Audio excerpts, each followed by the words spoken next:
সুপ্রিয় দর্শক, সোজা কথা থেকে বলছি। আজকে আমাদের আলোচনার বিষয় এমডিজি অর্থাৎ মিলেনিয়াম ডেভেলপমেন্ট গোল, অর্থনীতির সূচক ও বাংলাদেশ। আমরা জানি গত দুদিন আগে এমডিজির একটি ইয়েতে বাংলাদেশের অর্জন সম্পর্কে বেশ পত্রপত্রিকায় বেশ জোরে সোরে লেখা হয়েছে এবং যথেষ্ট গুরুত্ব দিয়ে যে শিশু মৃত্যুর হার হ্রাসের ক্ষেত্রে বাংলাদেশ এশিয়াতে তো বটেই, বিশ্ব পরিসরেও একটি উল্লেখযোগ্য অর্জন করতে পেরেছে এবং সেই অর্জনটি হচ্ছে 22 বছরে 72% শিশু মৃত্যুর হার বাংলাদেশ কমাতে, হ্রাস করতে সক্ষম হয়েছে, second only to Maldives in Asia. এছাড়া অর্থনীতি সম্পর্কেও বাংলাদেশের বেশ কিছু কথা আছে, অর্থনীতিবিদদের মধ্যেও আছে, বিদেশি যারা আসেন তারাও প্রশ্ন করেন যে এত অডস এর মধ্যে বাংলাদেশের ইকোনমি কারো মতে ভালো করছে, কিভাবে, কেন, পিছনের কারণটা কি? আমরা এই বিষয়গুলো নিয়ে আমাদের সঙ্গে আলোচনা করার জন্য রয়েছেন ডক্টর আহসান মনসুর। তিনি আগে ওই অনুষ্ঠানে বহুবার এসেছেন, অর্থনীতির বিশ্লেষক, নির্বাহী পরিচালক, পলিসি রিসার্চ ইনস্টিটিউট, এবং সৈয়দ নুরুল ইসলাম, উদ্যোক্তা ও ব্যবসায়ী। তিনিও আমাদের অনুষ্ঠানে নতুন নন, president Bangladesh Malaysia chamber of commerce and industry. আপনাদের দুজনকে অনুষ্ঠানে স্বাগত জানাচ্ছি। ডক্টর আহসান মনসুর, আমরা চাইল্ড ডেথ কাট নিয়ে শুরু করি। অর্থনীতিতে সাধারণভাবে বলা হয়, লেমেন্স কমেন্ট হচ্ছে যে অর্থনীতির কোনো অ্যাচিভমেন্ট বিচ্ছিন্নভাবে হয় না, এটা সামগ্রিকতার অংশ হিসেবেই হয়। লেমেনরা যেটা, আমাদের মতো লেমেনরা যেটা বলে বা মনে করে আর কি। তো বাংলাদেশে এই যে চাইল্ড ডেথ কাটের যে পার্সেন্টেজ 72% অর্জন করছে, হ্রাস করছে গত 20-22 বছরে, এটা নিশ্চয়ই শুধুমাত্র এই একটি দিকেই কারণেই হয় নাই, নিশ্চয়ই এর সঙ্গে আরো কতগুলি বিষয়ে ডেভেলপমেন্ট হয়েছে বলে এটা সম্ভব হয়েছে আর কি। আপনি যে জায়গাটা যদি এক্সপ্লেইন করেন।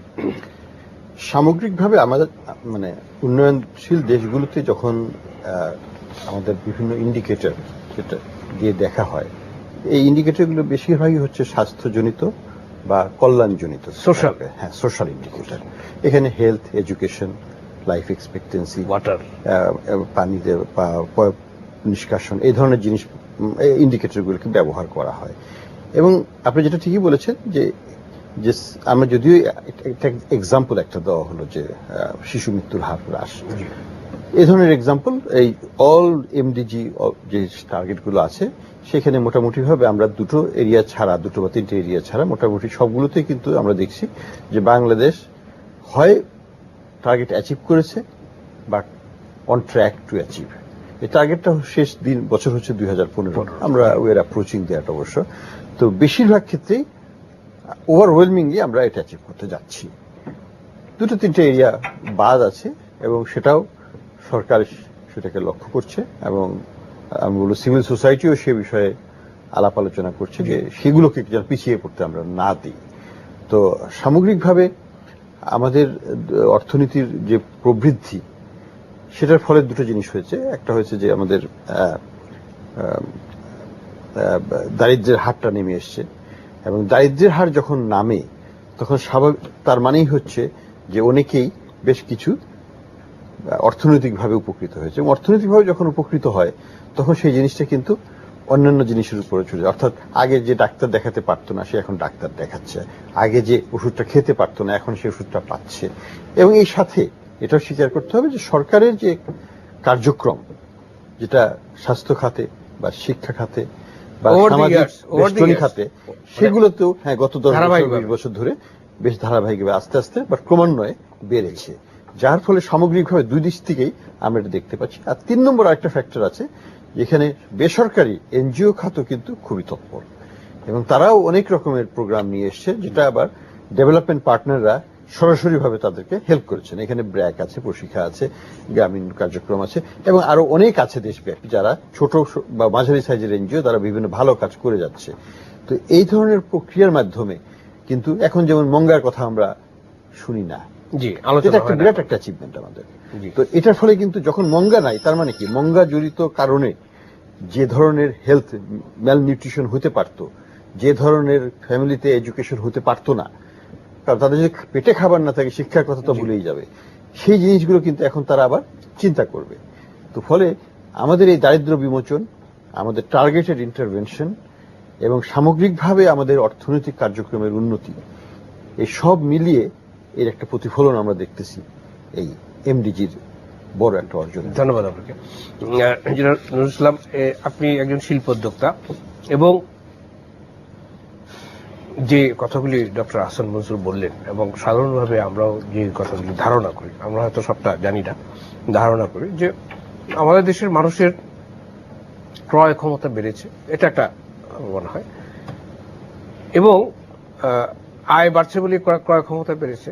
এটার সঙ্গে কর্মসংস্থানের একটা সম্পর্ক আছে, এটার সঙ্গে শিল্প উদ্যোগের বা সাধারণভাবে উদ্যোগ, অর্থনৈতিক উদ্যোগের সম্পর্ক আছে, এবং সেই উদ্যোগটি যেমন সরকারি ভাবে আছে, তেমনি আপনাদের মতো যারা বেসরকারি শিল্প উদ্যোক্তা, আপনাদেরও এই জায়গাটার একটা ভূমিকা আছে। এবং এর পরে আরেকটা অংশ আমরা পরে আলোচনা করবো, সেটা বিদেশি কর্মসংস্থানের বিষয়গুলো, সেটা কিন্তু আপনাদের ক্ষেত্রে অর্থাৎ বেসরকারি শিল্প উদ্যোক্তা যারা, তারা এই জিনিসগুলিকে কিভাবে দেখেন?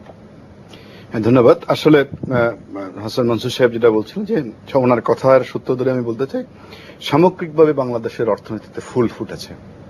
আমি সেটা বলি, বাংলাদেশের অর্থনীতি আসলে ডোমেস্টিক ডিমান্ড ক্রিয়েট হয়েছে। যে দেশের অর্থনীতি ডোমেস্টিক ডিমান্ড ক্রিয়েট হয়, সেই দেশের অর্থনীতি কিন্তু অগ্রসমান থাকবেই। সেখানে প্রাইভেট এন্টারপ্রেনার্সরা অনুপ্রাণিত হবে শিল্পের উৎপাদন বাড়ানোর জন্য। উৎপাদনের প্রক্রিয়ায় তারা গুণগত মান বাড়ানোর চেষ্টা করবে, যে প্রোডাক্টিভিটি, কোয়ালিটি, প্রাইস কম্পিটিটিভনেস সবকিছু একসাথে কাজ করার সুযোগ হয় যখন কোনো demand oriented market. Luckily Bangladesh is a demand oriented market of 16 million people. Bangladesh পৃথিবীর খুব কম দেশেই আছে যে